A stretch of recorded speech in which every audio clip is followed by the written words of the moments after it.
జై వాస్వి జై జై వాస్వి అందరికీ నమస్కారం. నేను మీ అనుష బద్రీనాథ్, ఏవిఎల్జిఐ థర్స్డే మోడరేటర్. నేను ఈరోజు మంగళగౌరి పూజ మహత్వము అలాగే ఎందుకు చేస్తాము అని చెప్పేదానికి వచ్చినానండి. దాని ప్రిపరేషన్స్ మళ్ళీ వ్రత కథ కూడా తెలుసుకుందాం మనం ఈరోజు. మంగళగౌరి పూజ చాలా ఫెమిలియర్ అండి. కర్ణాటక, ఆంధ్ర, తెలంగాణలో నార్మల్గా అందరూ ఆచరిస్తారు. స్పెషల్లీ వైశ్య కమ్యూనిటీ వాళ్ళు మంగళగౌరి పూజని చాలా భక్తితో చేస్తూ ఉంటారు. మనకు తెలిసినట్లు మంగళగౌరి పూజ అంటేనే పేరులోనే ఉన్నట్లు గౌరీదేవికి అంటే పార్వతీదేవికి మనము పూజ చేస్తాము. ఈ పూజని శ్రావణ మాసంలో వచ్చే మంగళవారాలు చేయాల. సమ్ టైమ్స్ 4 మంగళవారాలు వస్తుంది, సమ్ టైమ్స్ 5 మంగళవారాలు వస్తుంది. 4 వస్తే 4 వారాలు చేయాలా, 5 వస్తే 5 వారాలు కూడా మనము వ్రతము ప్రతి వారము ఆచరించాలా. ప్రతి వారము 5 వాయినాలు పెట్టాలా. ప్రతి వారమును తొలి వాయినము తల్లికి వేయాలా అని అంటారండి. తల్లి వచ్చే కాలేదు అంటే ఎవరు మనకి ఆ రోజు ఇది తల్లికి చాలా ప్రాశస్త్యం ఉందండి. ఈ పూజలో మనకి పూజ చేసేటప్పుడే తల్లి కూర్చొని జడేస్తారు. కథ సాంబ్లోళ్ళు కథ చదువుతా అంటే తల్లి జడేసి మనకి అలంకారం చేస్తారు. దానికోసము వాళ్ళు జడేసిండే వాళ్ళకి మనము ఒక వాయినము ఈయన తొలి వాయినము, వాళ్ళు మనకు ఒక వాయినం ఇస్తారు. ఇది పద్ధతి అట్లా ఉంది అండి. సో తల్లికే ఇస్తే చాలా శ్రేష్టము. లేకపోతే ఎవరైనా తల్లి స్థానంలో కూర్చొని మీకు జడేస్తారు కదా, వాళ్ళకి మీరు ఆ వాయినము ఇవ్వచ్చు. పెళ్ళి అయిండే వాళ్ళు, పెళ్లి కాకుండా వాళ్ళు ఇద్దరూ చేయొచ్చు. ఇది పద్ధతి ఉండేవాళ్ళు పెళ్లి కాకుండా ముందే వాళ్ళ ఆడబిడ్డలకి ఈ పూజని స్టార్ట్ చేపిస్తారండి. పెళ్లి కాకుండా వాళ్ళు 4 ఇయర్స్ చేసి 1 ఇయర్ పెండింగ్ పెట్టుకోవాలా. ఎలాంటే ఇది మనం చేసేదే 5 ఇయర్స్, లైఫ్ లాంగ్ చేసే పని లేదండి. ఈ పూజ మనం చేసేదే 5 ఇయర్స్ కాబట్టి 4 ఇయర్స్ చేసి అట్లీస్ట్ 1 ఇయర్ అయినా మనము పెండింగ్ పెట్టుకొని పెళ్లి అయిన ఇంకా ఆ 1 ఇయర్ని కంప్లీట్ చేసుకోవాలా. కొందరికి పద్ధతి ఉండలేదు, వాళ్ళకి మొగనింట్లో పద్ధతి ఉంది మంగళగౌరి పూజది అన్నప్పుడు పెండ్లైన తర్వాత 5 ఇయర్స్ కంటిన్యూస్ చేసుకోవచ్చు. మధ్యలో గ్యాప్ అయినా పర్వాలేదు, మనం 5 ఇయర్స్ టోటలీ కంప్లీట్ చేసుకుంటే చాలు. టోటలీ 5 ఇయర్స్ పూజ కంప్లీట్ అయినాక మీరు ఎప్పుడైనా ఉద్యాపన కూడా ఇచ్చుకోనొచ్చు. ఇది పెళ్లి కాకుండా వాళ్ళు చేస్తే దీర్ఘాయుష్ ఉండే అబ్బాయి వస్తాడు, దీర్ఘ సుమంగళిగా ఉంటుంది అమ్మాయి అని చెప్తారండి. ఇది పెండ్లు అయ్యిండే వాళ్ళు చేస్తే భర్తకి దీర్ఘాయుష్ ఉంటుంది, పూర్ణాయుష్కుడు అవుతాడు, దీర్ఘ సుమంగళిగా ఉంటుంది అమ్మాయి అని చెప్తారండి. ఇది ప్రతీతి ఉండేది మనకి మంగళగౌరి పూజకి. ప్రతి మంగళవారమును ఈ పూజ శ్రావణ మాసంలో మనము ఆచరిస్తాము. గౌరీ పూజ అంటేనే మనకి గుర్తొచ్చేది సౌభాగ్యము. ఈ పూజ చేసేదే సౌభాగ్యం కోసము. ఈ పూజకి కావాల్సిండేది ఏమి అంటే మనం ఎట్లా రెడీ చేసుకోనాలా అనేది నేను చెప్తాను ఇప్పుడు. ఇది పూజని అయినంత కింద పీట పెట్టేసి, నేల పైన పీట పెట్టేసి చేస్తేనే చాలా శ్రేష్టము అని చెప్తారు. కింద ఒక పీట పెట్టేసి, బ్యాక్ సైడ్ ఒక పీట పెట్టేసి దానికి ఒక బ్లౌజ్ పీస్ని పరచాలా. అయినంత రెడ్ బ్లౌజ్ పీస్ యూజ్ చేస్తే మంచిది అంట చెప్తారండి. లేకపోయినా రిలేటెడ్ కలర్స్ని మనం యూజ్ చేసుకోవచ్చు. బ్లౌజ్ పీస్ పరచచ్చు, లేకుంటే ఫోల్డ్ చేసి పక్కన అయినా పెట్టచ్చు బ్లౌజ్ పీసు. ఇట్లా బ్లౌజ్ పీసు ఇంపార్టెంట్ దీనికి. మంగళ ద్రవ్యాలు అంటాం కదా, అవన్నీను పెట్టి పూజ చేసే ఇది సౌభాగ్యానికి సంబంధం పట్టిండేది పూజ కాబట్టి మనము మంగళ ద్రవ్యాలు అన్నీను పెట్టాల పూజకి. పీఠ పైన శివ పార్వతిది ఫోటో పెట్టాలా, మనము ఈశ్వర పార్వతిది ఫోటో పెట్టాలా.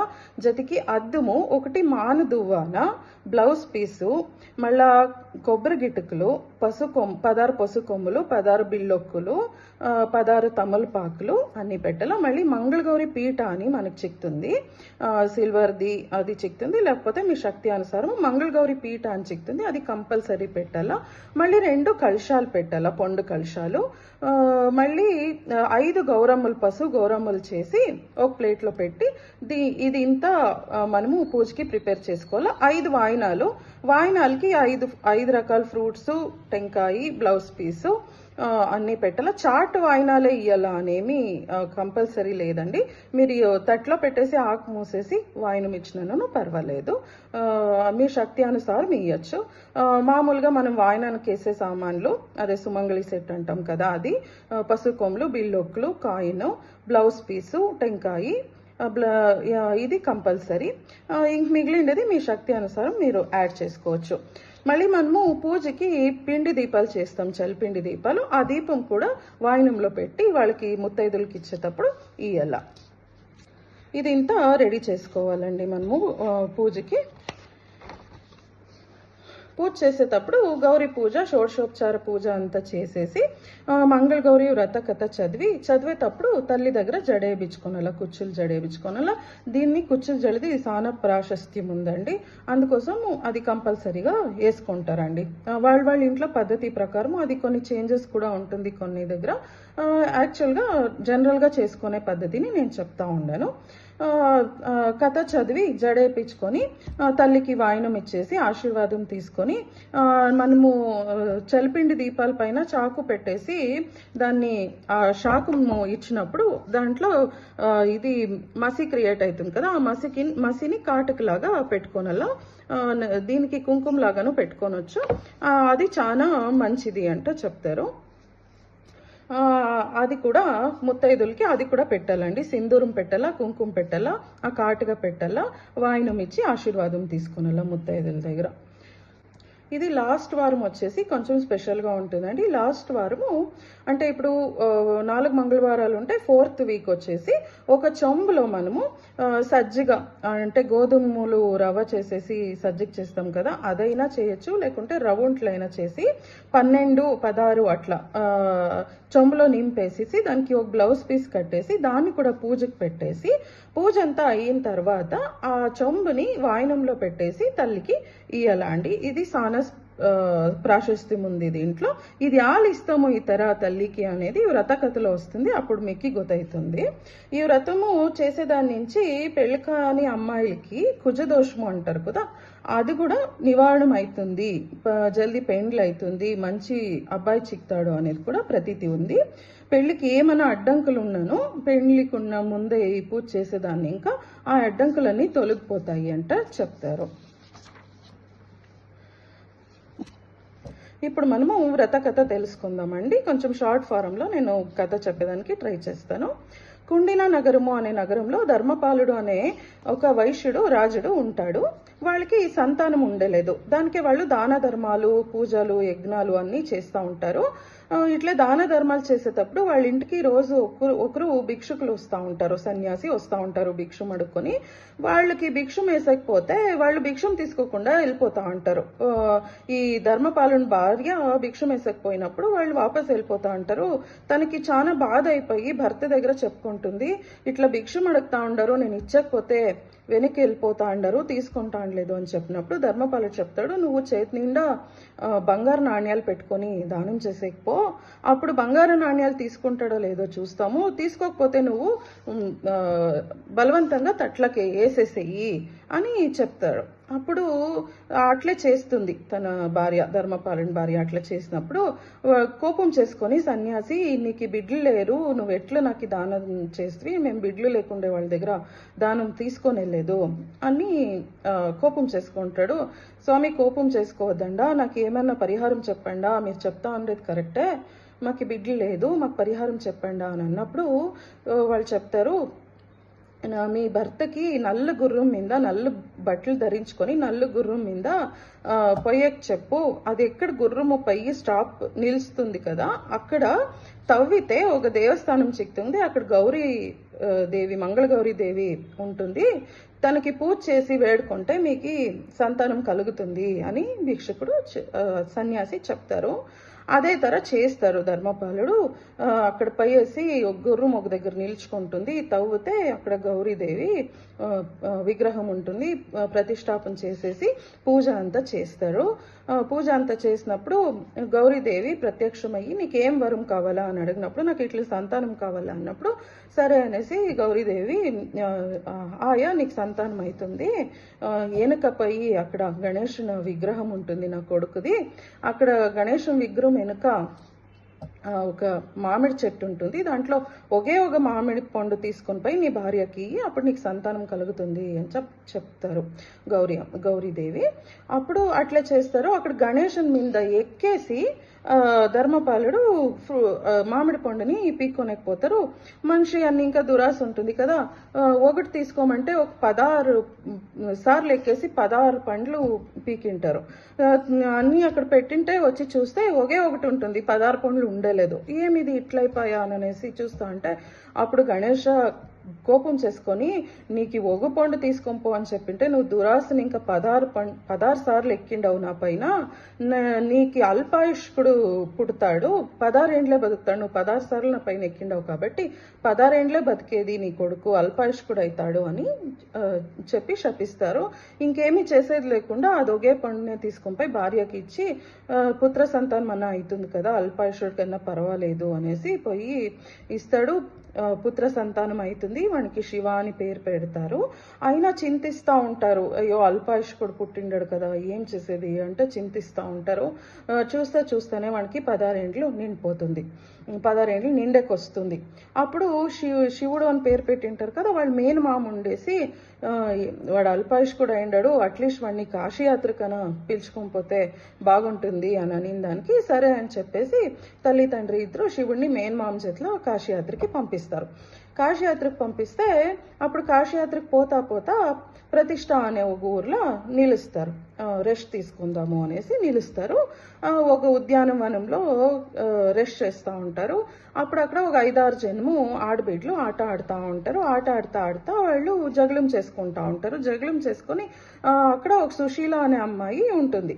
ఆ అమ్మాయికి ఇంకొక అమ్మాయి శాపం వేస్తూ ఉంటుంది, నువ్వు వైధవ్యం అయిపోతుంది నీకు అని జగలం ఆడుకుంటా అట్లా చెప్తా అంటే, నాకు వైధవ్యమా సాధ్యమే లేదు, మా ఇంట్లో మేము సానా వ్రతాలు అన్నీ చేస్తూ ఉంటాము, మాకు వైధవ్యం వచ్చేకే సాధ్యం లేదు, మా ఇడీ కుటుంబంలో ఎవరికి వైధవ్యం వచ్చే ఉండలేదు అని గర్వంగా చెప్తా ఉంటుంది. దీన్ని శివుడి వాళ్ళ మెయిన్ మామ వింటారు. వానికి ఒక ఆలోచన వస్తుంది, ఇది వినేసి ఈ అమ్మాయి నాకు దీర్ఘ సుమంగళి యోగం ఉంది అని చెప్తా ఉంది కదా, వీనికి అల్పాయుష్ ఉంది కదా, వీనికి పెండ్లి చేసేస్తే వీనికి దీర్ఘాయుష్ రావచ్చేమో అనే ఐడియా చేసేసి పెండ్లి చేసేస్తాడు. వాళ్ళ ఇంట్లో అంతా మాట్లాడేసి పెండ్లి చేసేసి ఒప్పించి పెండ్లి చేసేస్తారు. ఇదంతా ఇంకా వివరంగా ఉందండి కథలో, నేను షార్ట్ ఫామ్లో చెప్తా ఉన్నాను. పెండ్లి అయిపోతుంది. శివుడికి ఇంకా కాశీయాత్ర కంప్లీట్ అయ్యిండలే కదా, పెండ్లి అయి నుంచి వాళ్ళు కాశీయాత్రకి కంటిన్యూ చేస్తారు. అమ్మాయి పుట్టినింట్లోనే ఉంటుంది. కాశీయాత్రకు వాళ్ళు పోయి ఉంటారు. ఒకరోజు సుశీల ఇట్లా పండుకున్నప్పుడు తనకి కల్లో గౌరీదేవి వచ్చేసి, నీ భర్తకి ఇట్లా అల్పాయుష్ ఉంది, నువ్వు మంగళగౌరి పూజ వ్రతం చేసేసి ఇచ్చేయి, పూజ చేసేసి వేడుకోవల్ల, నీ కొడుకుకి సర్పదోషం ఉండేదాన్ని ఇంకానే అల్పాయుష్ అయిండేది, నువ్వు పూజ చేసేసి పాలు పెట్టి వేడుకుంటే పాలు తాగేకొస్తుంది కదా, అప్పుడు నువ్వు ఆ పాముని తీసుకొనేసి ఒక కుండలోకి వేసేసి బట్ట కట్టేసి పూజకు పెట్టేసి పూజ చేసి దాన్ని ఒక ఆ వాయనంలో మంగళగౌరి వాయనంలో పెట్టేసి మీ తల్లికి ఇయ్యి, అప్పుడు నీ దోషం నివారణ అవుతుంది, నీ భర్తకి దీర్ఘాయుష్ వస్తుంది అని కల్లో వచ్చి చెప్తుంది గౌరీదేవి. సుశీల ఇట్లా తల్లికంతా వివరంగా చెప్పేసి అదే తర మంగళగౌరి పూజ చేసేసి వాయినంగా ఇస్తుంది. వాయినంగా ఇచ్చినప్పుడు వాళ్ళ అమ్మ కుండది బట్ట తీసి చూస్తే దాంట్లో పాము ఉండలేదు, పాము ముత్యాల హారంగా మారిపోయి ఉంటుంది.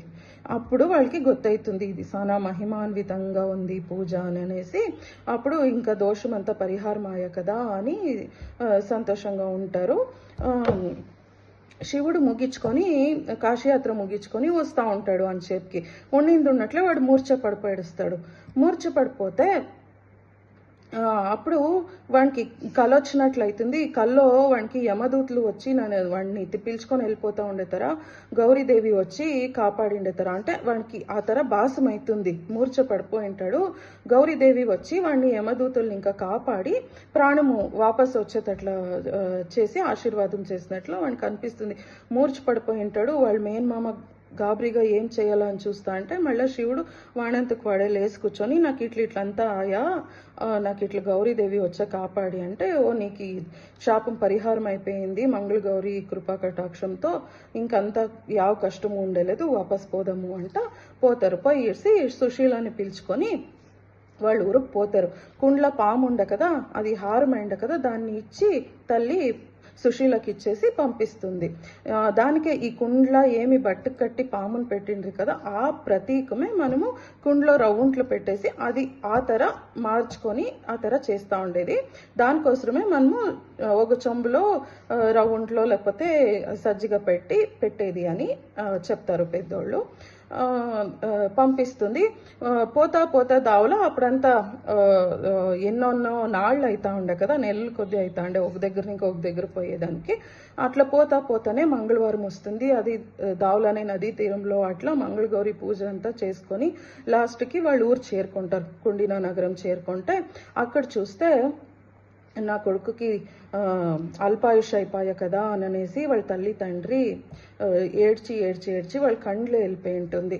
అప్పుడు తిరిగా మంగళవారం వస్తుంది. ఇంకొక మంగళవారం వచ్చినప్పుడు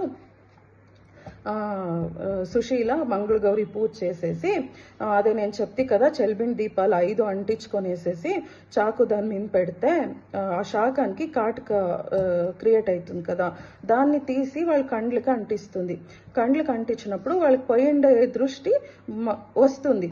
అంత ఇది పవర్ఫుల్ పూజ అని చెప్పేదండి. వాళ్ళకి కండ్లు వాపస్ వస్తుంది. అప్పటి నుంచి అందరూ సంతోషంగా ఉంటారు. సుశీల చేసిన పూజా ఫలంతో అందరికీ మంచిది అవుతుంది. వాళ్ళ శాప విమోచనం అవుతుంది. అంతా అయ్యి సుఖంగా అప్పటి నుంచి సుఖంగా ఉంటారు. తను దీర్ఘ సుమంగళిగా వర్ధిల్లుతుంది అని ఈ వ్రత కథ సారాంశం అండి. అందుకే కొత్తగా పెండ్లైండే వాళ్ళు చేస్తే మగునికి దీర్ఘాయుష్ వస్తుంది అని ఇది ప్రసిద్ధి అయిందండి మంగళగౌరి పూజ. 5 ఏళ్ళు వ్రతము చేసింది అయిన ఇంకా ఇమ్మీడియట్ అయినా పర్వాలే, మీకు ఎప్పుడు అనుకూలమైతే అప్పుడు ఉద్యాపన అని చేయాలండి. ఈ ఉద్యాపనని స్పెషల్లీ ఈ ఉద్యాపన మాత్రము ఎవరిదైనా మీరు ఎవరికి ఉద్యాపన ఇవ్వాలనుకుంటారు కదా వాళ్ళకి పెండ్లి జరుగుతూ ఉండాల. పెండ్లి జరుగుతూ ఉన్నప్పుడు పెండ్లి మాంగళ్యధారణ అయిన ఇంకా వాళ్ళ పీట్ల మీద కూర్చోన్నప్పుడేనే పెండ్ల పీట్ల మీద కూర్చోన్నప్పుడైనా ఇది ఉద్యాపన ఇవ్వాల. ఉద్యాపనలో ఏమేమి ఇవ్వాలంటే పూజ తట్ట, మళ్ళీ మనం పూజకు పెట్టింటాం కదా మంగళగౌరి పీట, ఆ పీట మళ్ళీ పసుపు కుంకుమ గిన్నెలు 2 మాణిక్యాలు పంచపాత్ర ఉద్ధరణ ఏకార్తి పూజా సామాగ్రిలన్నీ మళ్ళీ ఒక చీర బ్లౌజ్ పీసు ఇవన్నీ పెట్టాలండి. అబ్బాయికి బట్టలు పెట్టేవాళ్ళు పెట్టచ్చు, మీ శక్త్యానుసారం ఏమైనా వేయచ్చు. ఇవన్నీ ఇంపార్టెంట్, ఇవి వేయాల. ఇప్పుడు మీరు పూజ చేసిండే ఈ మంగళగౌరి పీఠని వాళ్ళకి ఇచ్చినప్పుడు వాళ్ళకి పద్ధతి లేకున్నా కూడా వాళ్ళు మంగళగౌరి పూజ చేయొచ్చు. మళ్ళీ కంపల్సరీ ఉద్యాపన తీసుకొని ఇంకా వాళ్ళు మంగళగౌరి పూజ చేయాలండి. వాళ్ళకి పద్ధతి ఉన్న లేకున్నాను మీరు ఇచ్చిండే దాన్ని ఇంకా వాళ్ళు ఆరామ్సే మంగళగౌరి పూజని చేసుకోవచ్చు. ఇది ఉద్యాపన ప్రొసీజర్ అండి. Thank you so much.